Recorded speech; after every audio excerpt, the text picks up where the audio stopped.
Good morning. Thank you for coming. Today we have the great pleasure to have Clément Ranc, who's going to talk about microlensing and the possibility of using gravitational microlensing to detect exoplanets in the Milky Way. So Clément has done his PhD in the Institut d'Astrophysique de Paris, defended in 2015. Then you went to NASA near Washington for a first postdoc, a second postdoc in IAP again, and then finally you've been a Humboldt Fellow in Heidelberg.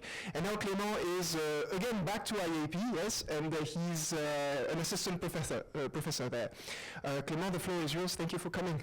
Thank you, Pierre. Thank you very much. It's a great pleasure to come here. It's my first time actually in this institute, so it's really nice.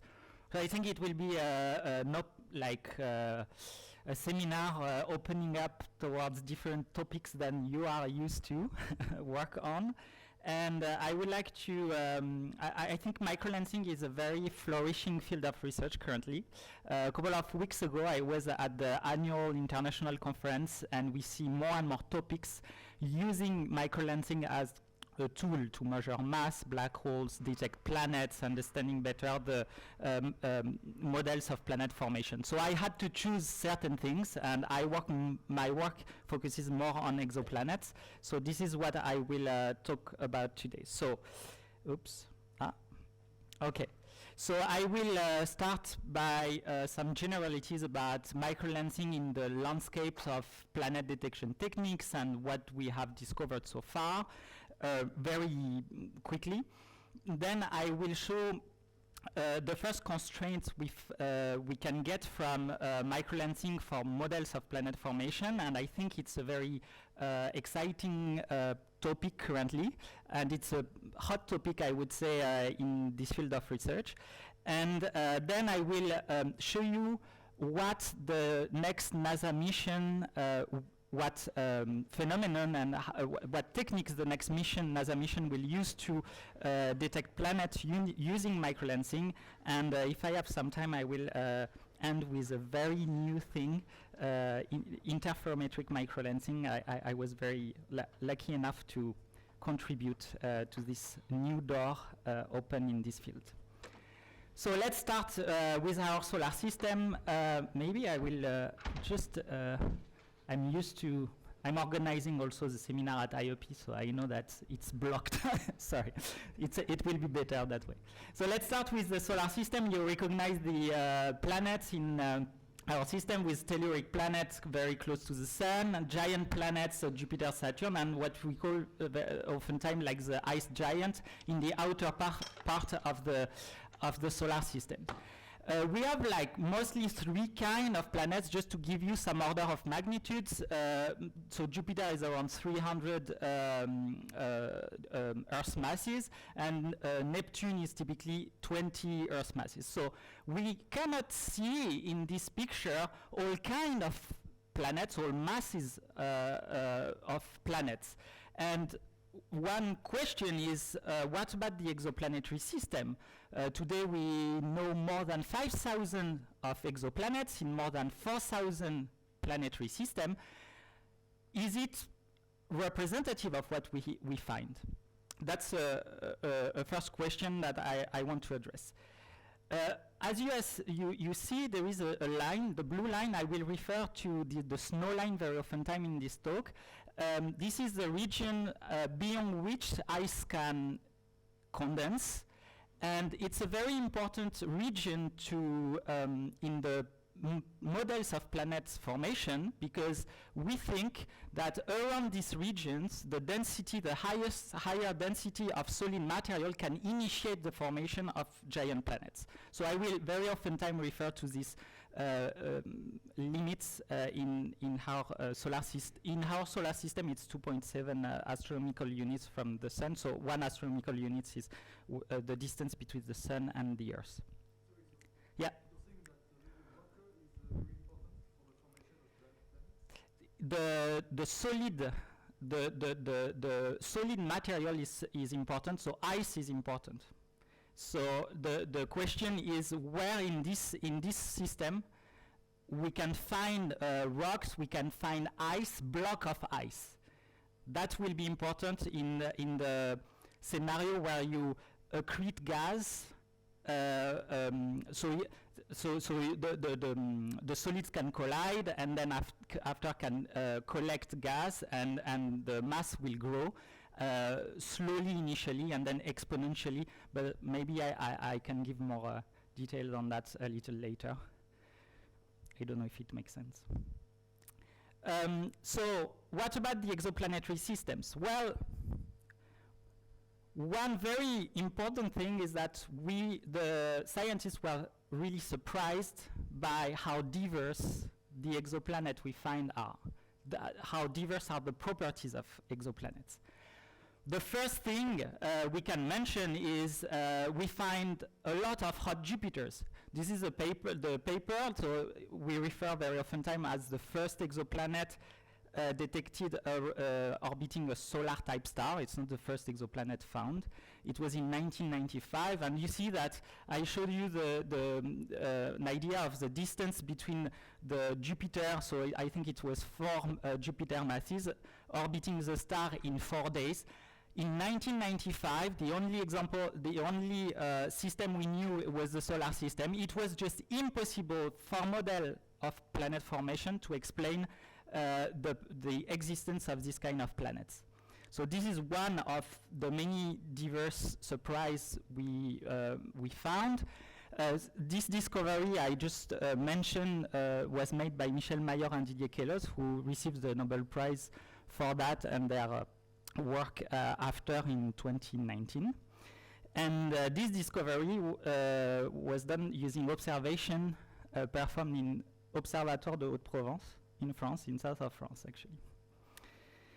So coming back to this picture, well, the exoplanetary systems are extraordinarily diverse. The NASA mission Kepler, which detected thousands of planets, found a lot of hot sub-Neptunes that does not exist in our solar systems, very close to their star.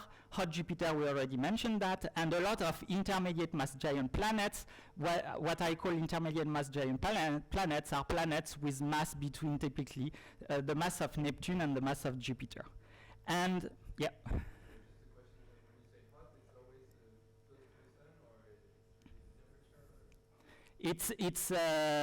So hot refers, to the temperature of the planet, but it's mostly extremely close to their star. So I will not give like a number because they are like different temperature, but it really refers to planets orbiting in a couple of days around, which has a period of a couple of days around their star. Another way to look at this diversity is to plot the mass of the exoplanet as a function of the semi-major axis. It's not exactly the semi-major axis, it's the semi-major axis relative to the snow line. So one is the location of the snow line for the exoplanetary system that in which the exoplanet has been found. Each point is one exoplanet. The color refer to planet detection techniques. I will not speak about all the planet detection techniques. Here you see planets discovered by Doppler effects that we call the radial velocity. So due to the motion of the star around the barycenter of the exoplanetary system. Here are planets detected by transits. So we detect the drop of the luminosity due to the exoplanet in front of the star. A couple of planets, so these planets are very close to their star, as you see. The planets on the top right were detected by direct imaging, and there are a couple of other detection. What I want to show you now is the red points. These planets have been found by microlensing. This is a microlensing technique. And you see that this technique probes a non-explored part of this parameter space. and these planets are found around the snow line. So in this region, that models of planet planet formation differs in their predictions. So we need constraints, and we don't have a lot of constraints. I will refer later to cold planets, mostly planets beyond the snow line. Yeah.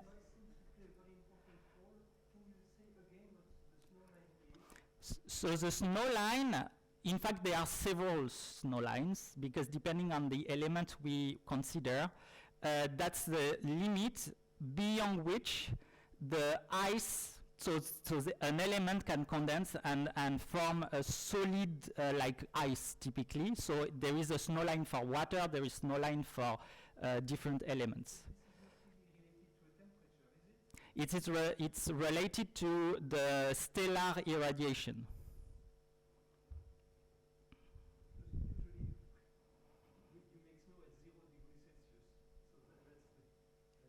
Well, here, yes, yes. Well, it depends on the pressure. I mean, like, there are a lot of different parameters, you know. Okay, yeah. No, that's a good question. I showed the exoplanet in a mass versus semi-major axis, and in fact, the natural observable when we detect planets will differ depending on the detection techniques. So when we don't have a measurement of the mass but the size, I don't necessarily put the exoplanet in this diagram, but does not change much the message. But that's a good point, yeah. So from there, we have to understand the overdensities. Obviously, here we have to correct from detection sensitivity, etc., to do proper statistics. But we have to understand the overdensities to understand what is due to the detection, sensitivity, or due to physical processes. For example, in this region, this lower density of planets is mostly understood as the stellar activity that does not allow a lot of planets in this region. I can give more detail later. But in this region, the lower density of points is mostly due to the detection limits, because it's hard to detect them in this region, and this is where the planets of the solar system are mostly. That's the reason why demography missions are still needed. My point here is, yes, we know 5,000 of exoplanets. Why we would like to find one more? No, I'm not excited anymore to find one more planet. The idea is to try to find more other kind of planets to have a better global view on the exoplanet demography. Yes?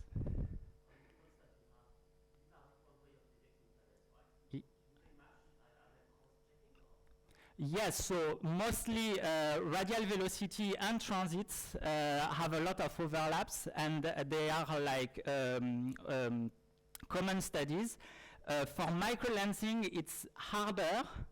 But there are a couple of studies. Actually, I worked a lot on that to try to compare the result in this region, but we don't have a lot of detection yet. And in microlensing, we understand very well the detection sensitivity.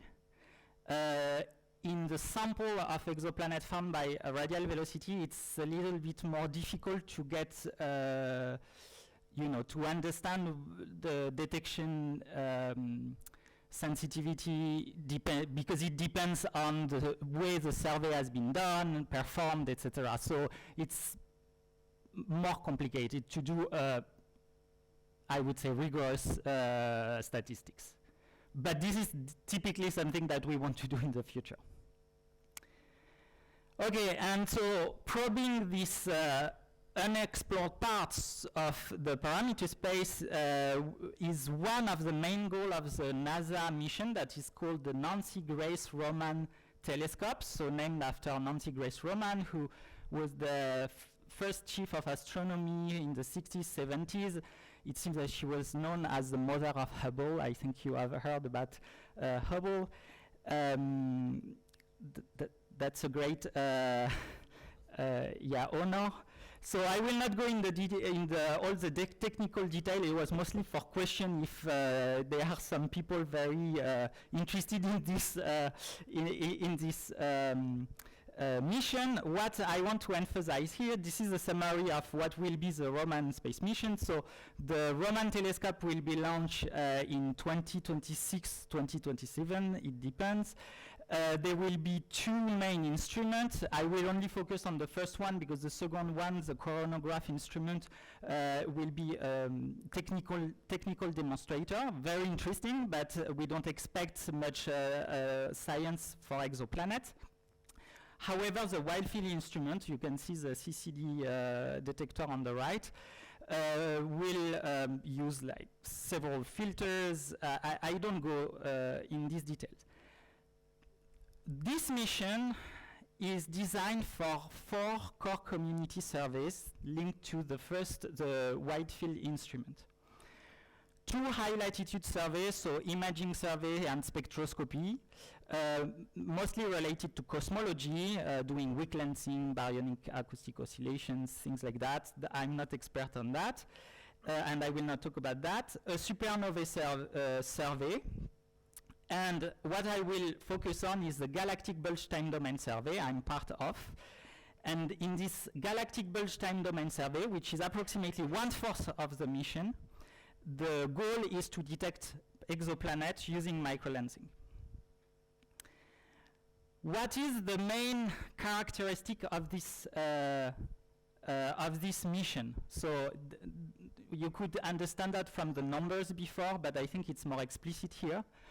This is you can see the footprint of Roman here as it compares with Hubble and James Webb. It's approximately 100 Hubbles in terms of field of view.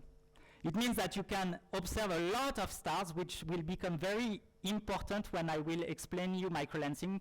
It was a choice to start with exoplanet and to explain you, to speak about microlensing just after. And actually it's much more than that, because the camera, I would say the speed of the processing of the CCD is 1,000 times faster than the instrument used with Hubble. So it means in practice you observe a huge portion of the sky, and you can do it, and you can change your field extremely quickly. It's very interesting. If you think about statistics, it's very nice, because you can observe several parts of the sky very regularly, and this will become very important soon. Okay. Now let's talk more about microlensing. So what is this technique I'm so fond of? Everything started actually, that's a consequence of the general relativity. And maybe you are not aware of, I don't know, but Rudi Mendel, who is referred as an amateur astronomer or amateur engineer, I don't know exactly, played a key role in the paper published in 1936 by Einstein, where Einstein does the calculation of that will of the predicting the main quantities related to microlensing. Einstein was not very interested, so Mendel was reading the publication by Einstein, and he understood that something special would happen if 2 stars would be aligned with the years.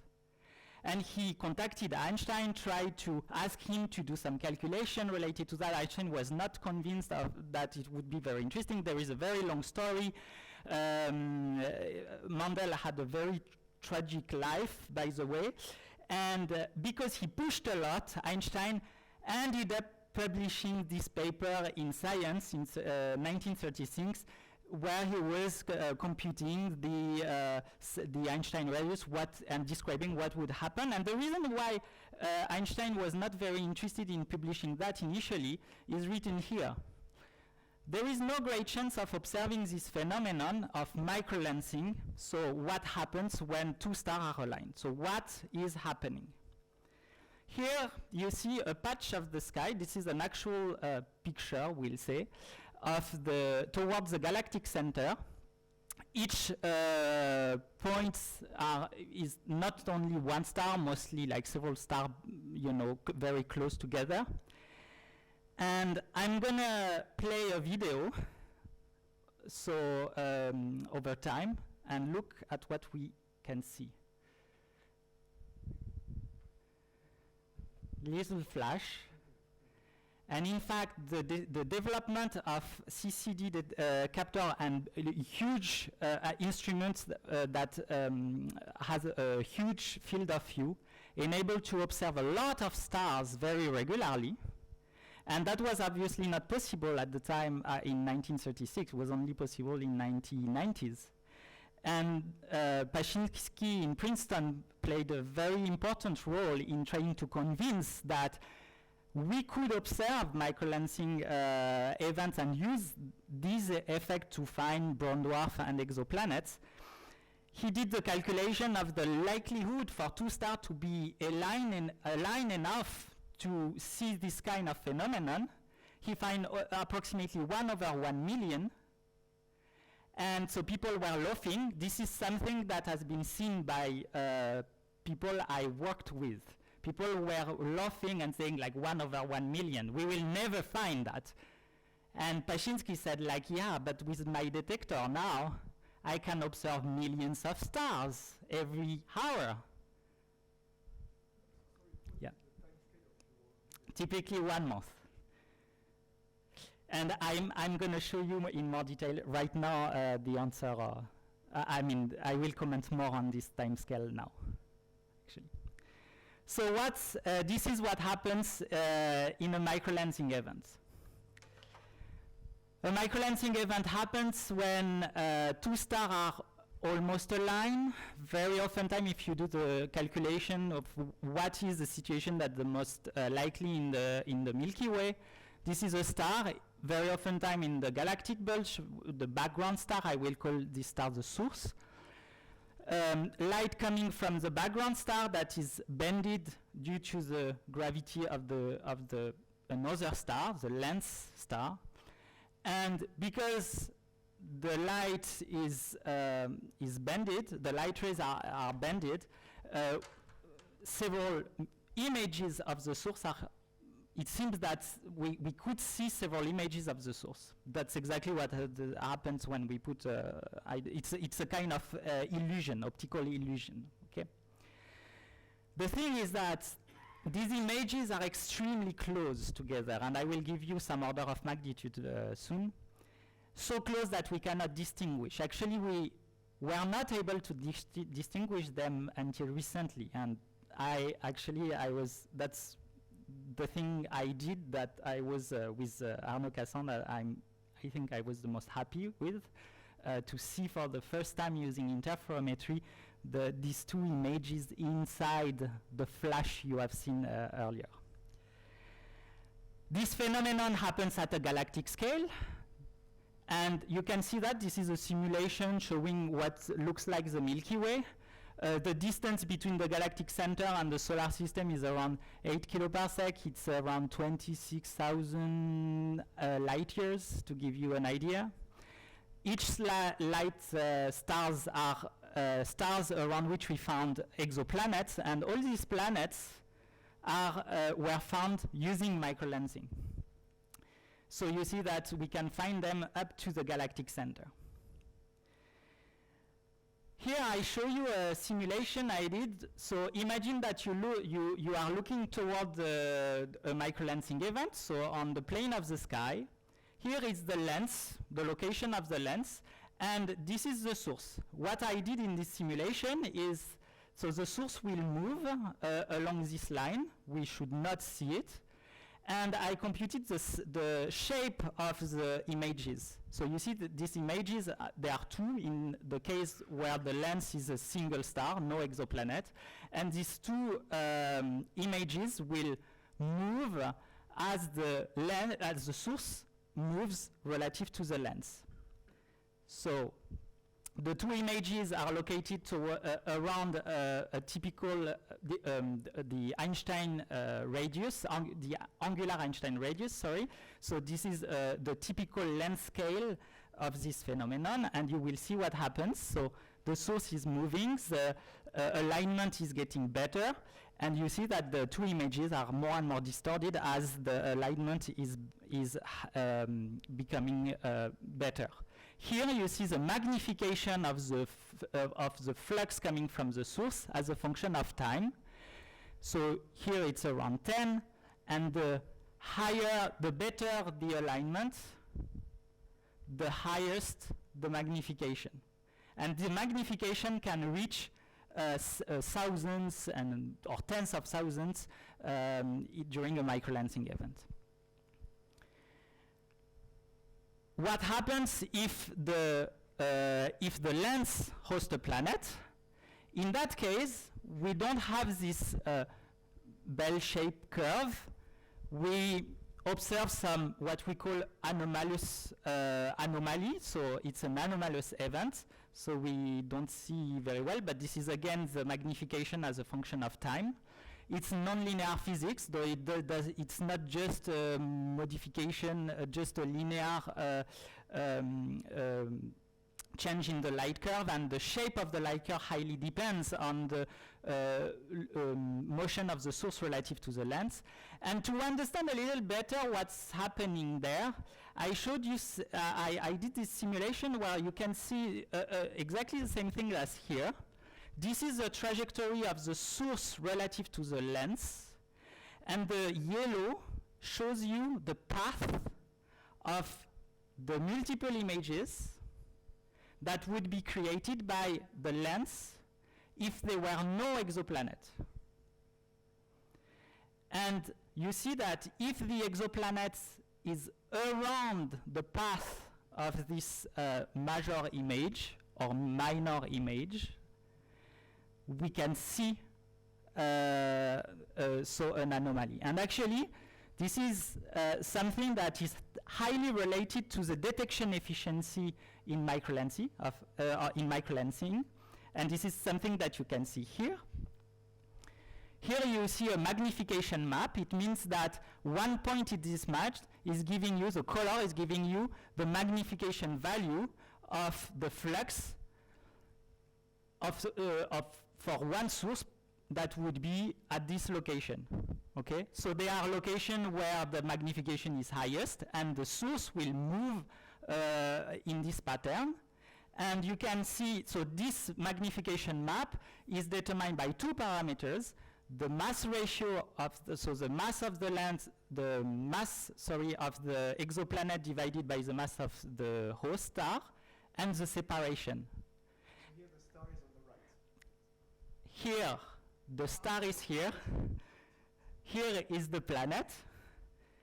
And you have, so two caustics, okay? We'll not comment too much on that.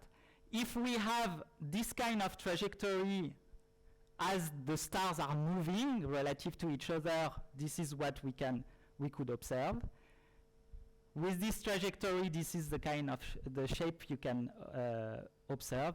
And if we are too far away and we are not probing this structure of in the magnification pattern, it will be pretty hard to find an exoplanet.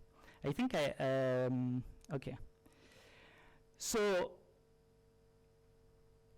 in practice, what can we see for an exoplanetary system? So this is you have a first small flash, second flash, and then this part of the curve that is mostly due to the host. So we observe all that, and the game, and my work is to model that. That's what I mostly work on. Yeah.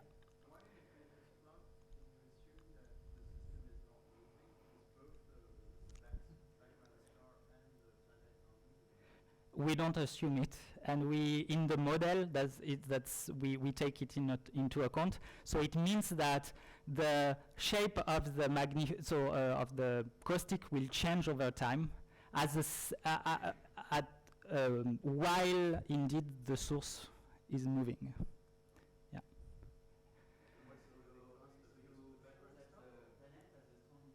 Sorry. It's oh, the background star. Definitely the background star. Yeah. So you show the planet has a strong effect on the light curve you observe. Yeah. If there was an isolated planet lost from the star, would you see something also, or do you need a strong effect to the planet? Absolutely not.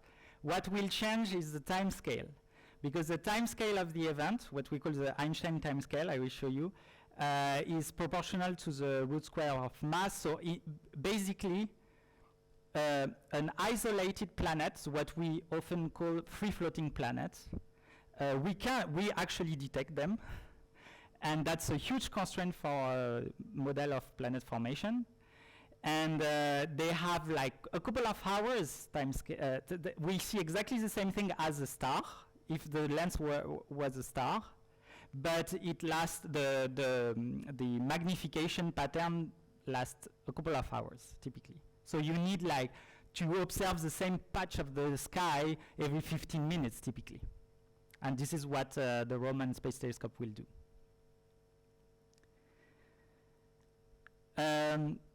Okay, yeah. So how does the height of the amplification depend on the mass?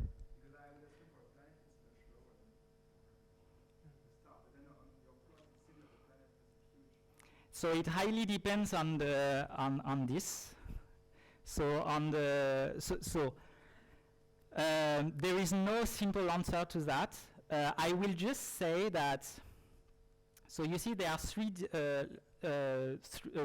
in that case, two main detection channels, what I call detection channels. The lightest, the exoplanet, so you mostly change the area of this caustic, and so the lightest it is, the smallest this caustic will be, so the less, it's less likely to find them in some way. The question was maybe. about the maximal amplification that you can get, because it seems that you have something infinite when you cross it. Oh, okay.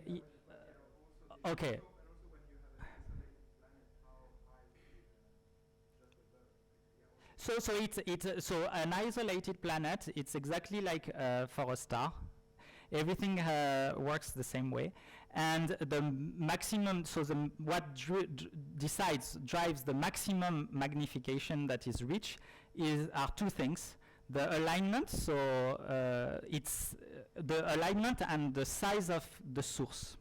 So the caustic, which I actually plotted here, you can find it here, is the location of, in the source plane, the location of the point for which a point source, which is a theoretical object, has an infinite magnification.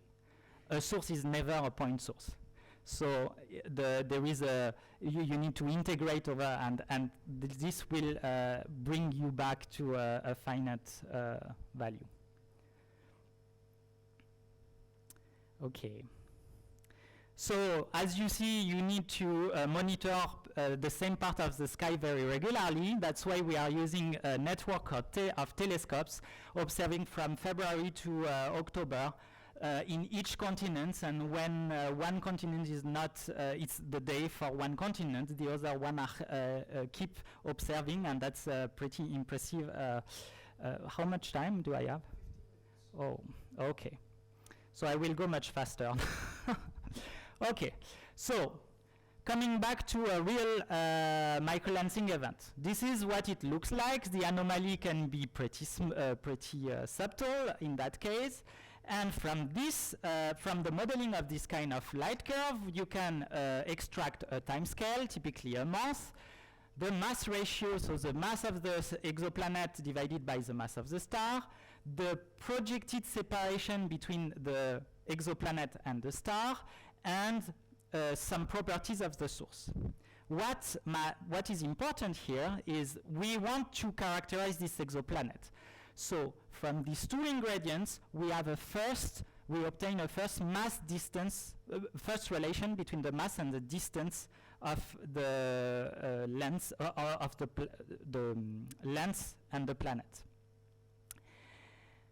Microlensing, what you need to remember is that microlensing does not always yield an exoplanet mass measurement, but it measures a planet to host star mass ratio very accurately.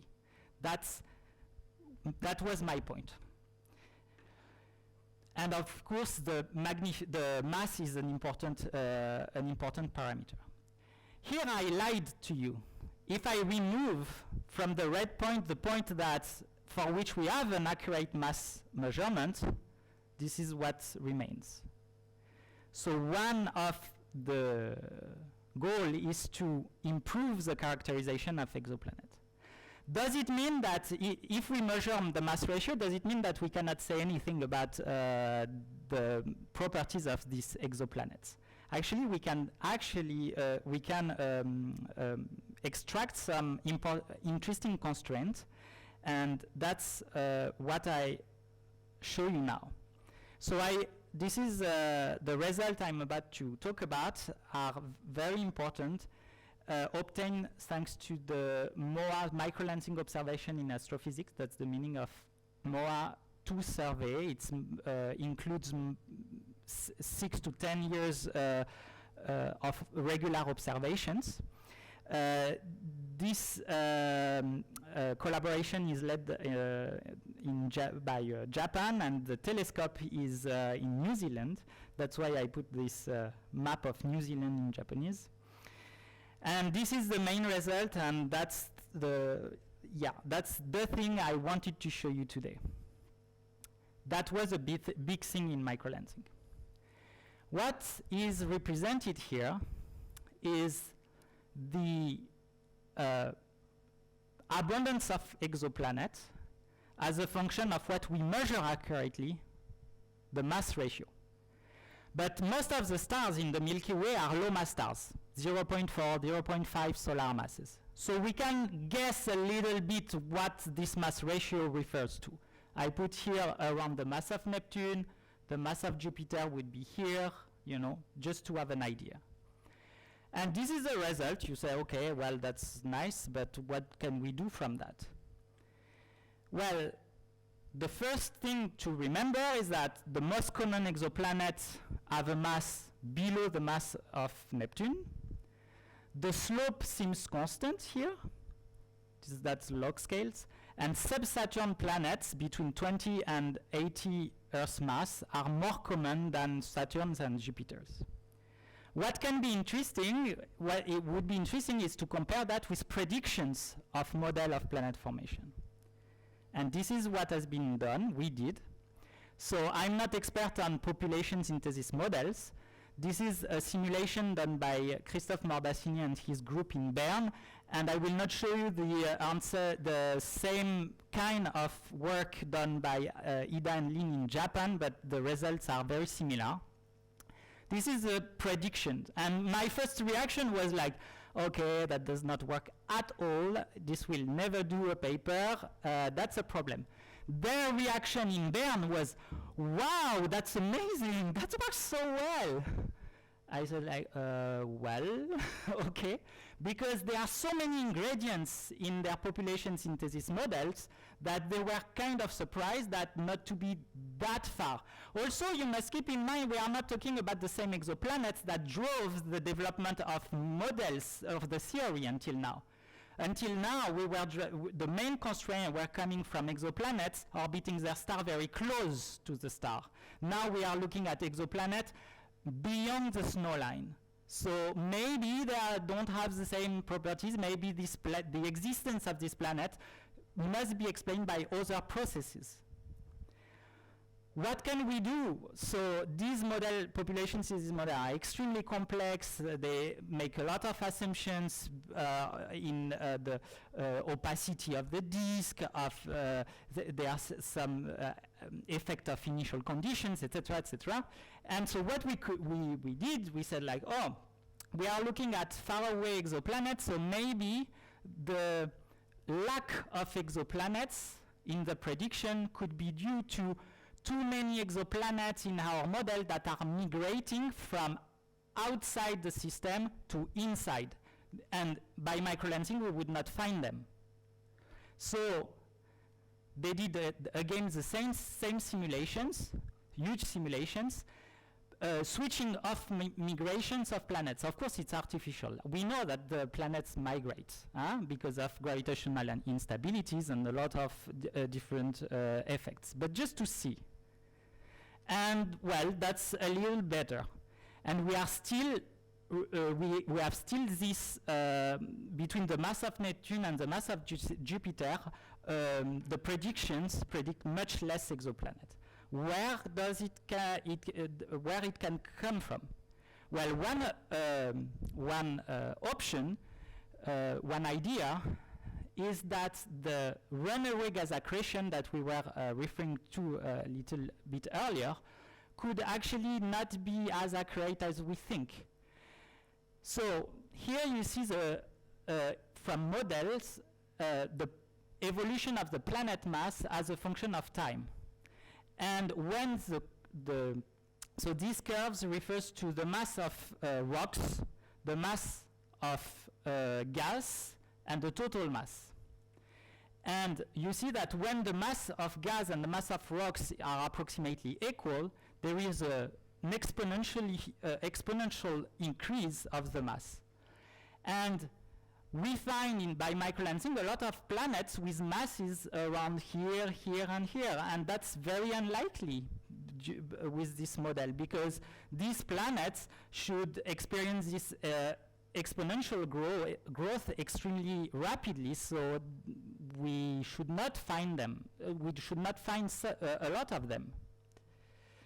So that's one aspect that we are exploring and we are still working on. This has become a huge, like a hot topic currently, especially in the US, where theorists are talking to microlensers, and like there are a lot of discussions about that, and it has become a main driver for the NASA Roman Space Telescope. So what can we do? What we can do, and we are doing currently, increase the size of the samples, so detect more planets, strengthen these statistics. That's what Stella Ifitani Silva is doing, my former PhD student.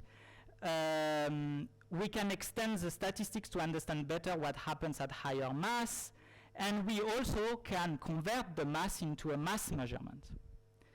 So there are many different techniques. I will not go into that. That's just to show you that there are many techniques we can employ to convert this mass ratio into a mass function to understand what's going on behind this discrepancy between predictions and observations. So that's a huge work that I was doing and I am doing with all these people spread in the US and in New Zealand. And I will show you just the main concept. To measure the mass of an exoplanet after the end of an event, a microlensing event occurs during like 1 month after that's finished. But we can improve the characterization of exoplanet by re-observing years after the event in the same direction, and we can see after some years the source and the lens separating out. And from that we can improve the characterization. So that's what we are observing. This is a simulation, an illustration from the ground. That's what we can observe with a very high, like with techniques of using adaptive optics, so high resolution images, so like techniques that enable to reach higher resolutions or from space, you can see the microlensing events, and then you can separate the source and the lens. From that, what do we do? Well, we have the mass ratio from the light curve modeling. Then the lens and the source are separating out. This provides a lens relation between the brightness and the host and the mass of the host. And we can measure the relative motion the angular relative motion, relative velocity, and this gives an additional mass-distance relation. The point here is just that combining all together this information, we have, so the unknown are the mass, the distance to the lens, the distance to the source. Now we have three relationships. We can measure the mass. That's just what should be, what you should get from that. And this is an example. 6 years after this microlensing event, we can distinguish the lens and the source at a separation of 54 milliarc seconds. So, and this led to the measurement. So you can see here the mass of the lens and the distance of the lens, and you can combine all together what I showed you, the different mass-distance relationship, and that gives an actual mass. This gives you the likelihood for the mass of the planet and the mass of the host before using this technique in blue and after using this technique, so combining all the different observations I'm talking about in red. That's another example. We can do the same thing in different filters because the stars, the lens and the source are not of the same spectral type. So if you observe in different filters, you will see that the light, the barycenter of the light will slightly change, and this enables to do the same kind of measurements. And again, in that particular case, combining observation from Hubble Space Telescope, from the ground, from the Keck telescope, and photometric observation of the event, we can measure the mass of the planet. And now, why I am telling you that, what I described is the main method that will be employed by the Roman Space Telescope to detect, to measure the mass of exoplanets. So because Roman is in space, it will have a very high, it will not be perturbed by the atmosphere, so it will have a high resolution, and it will do its own follow-up. And what we are doing currently is observing from the ground all these planets that for which we don't have a mass measurement, we have only a mass ratio measurement, to be able to reconstruct this plot and then compare again with the prediction from the theory of model, the theory of planet formation. And we have we have observed more than 50 planets. It's a huge work, and very preliminary results that's actually from 2 weeks ago is indicating that for a given mass ratio, the likelihood to host a planet is increasing with the mass of the host. So this is an effect that will change the statistics that I showed you previously on the demographics of planets. And I will end on this plot where this is again the planets, the mass of the planet as a function of the distance to their star, with planet detected, so it's not up to date. And in blue are the planets we expect to detect with Roman. Actually, there will be more. They are the free-floating planets, so they are unbound planets. And you understand why this mission is aiming at completing the census of planets and trying to get new constraints for planetary models of planet formation models. And I think I will stop here, and I will take questions. I was maybe a little long, but thank you.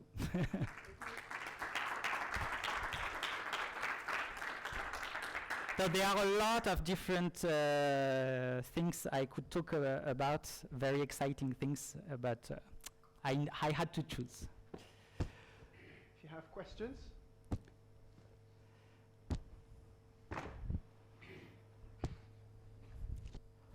Wow. Thanks. Yeah, maybe I had a question on the last things you said. So you have these stars where you did have a mass measurement before, not using your technique, right? From with another technique.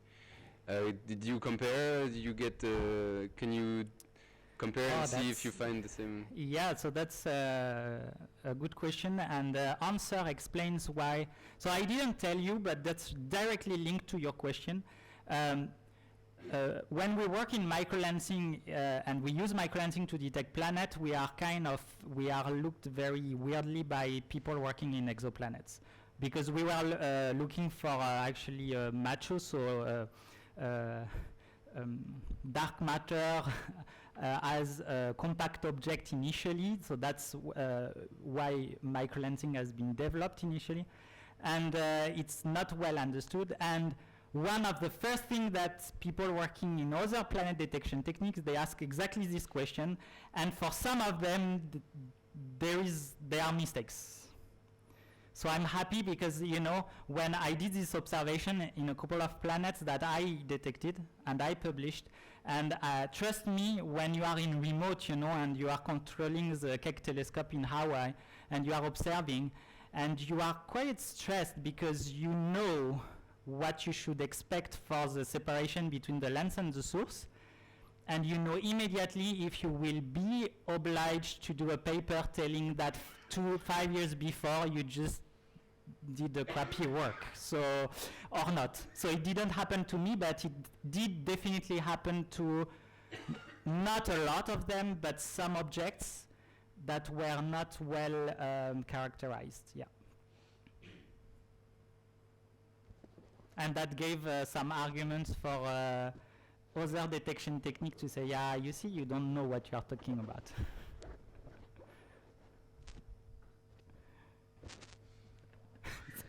Yeah, I have a question regarding the, I mean, what you presented is basically a single planet, but can you actually detect planetary system? Yes. So we can, so we have detected approximately, I didn't do a review, but we have detected all this kind of situations. We have detected, I think it was in 2010, a system with Jupiter and very similar to Jupiter and Saturn.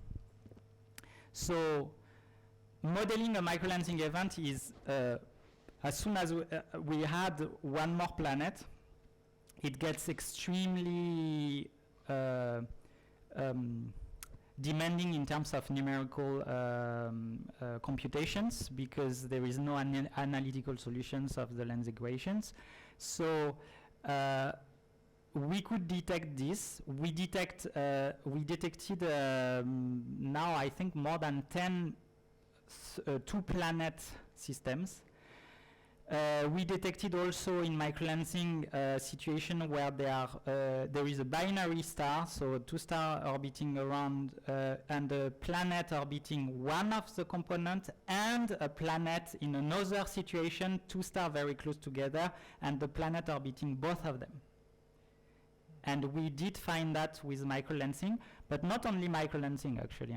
We detect, I think with radial velocity, they found this kind of systems. So, and I will add that the prediction, I didn't mention it, but the prediction are very high for Roman, of course, to find this kind of planets. This is a challenge. It's not in the requirements by NASA because we know that from a numerical point of view it's a challenge to extract accurate parameters.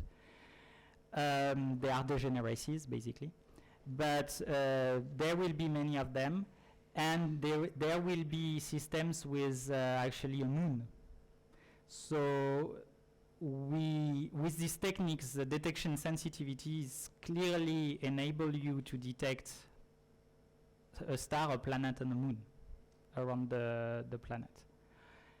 It's more likely to find a moon around a planet that is unbound, so a free-floating planet. And I mean, we expect to, so some prediction from some theory predicts that there should be twice as much free-floating planet as planetary systems. There is a very large uncertainty on that. That's why I think a huge constraint on the planetary formation theory will come from the detection of free-floating planets, because even a rough measurement of the abundance of free-floating planets will kill a lot of models of planetary formation. So yeah, we can, in summary, we can detect multi-planet systems. I mean, I can continue. I must stop.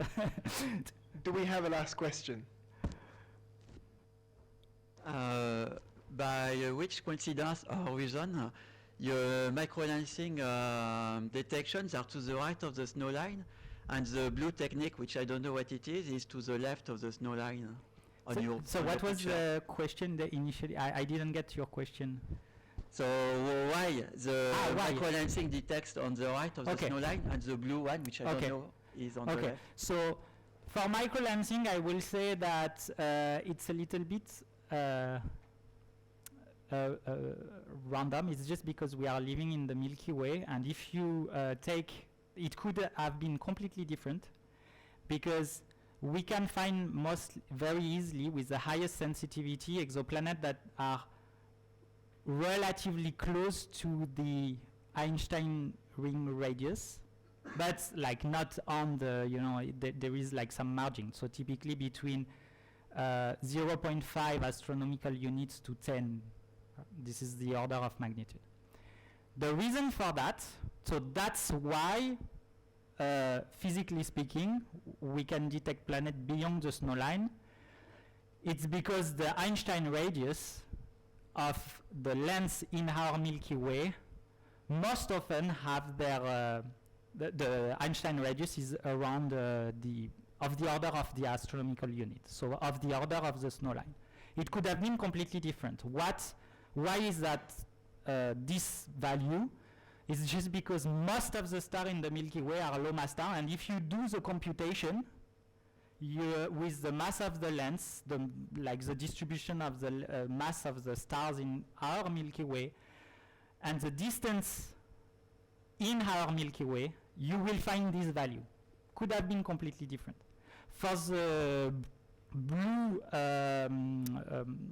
method that is called radial velocity, so this method consists in observing a star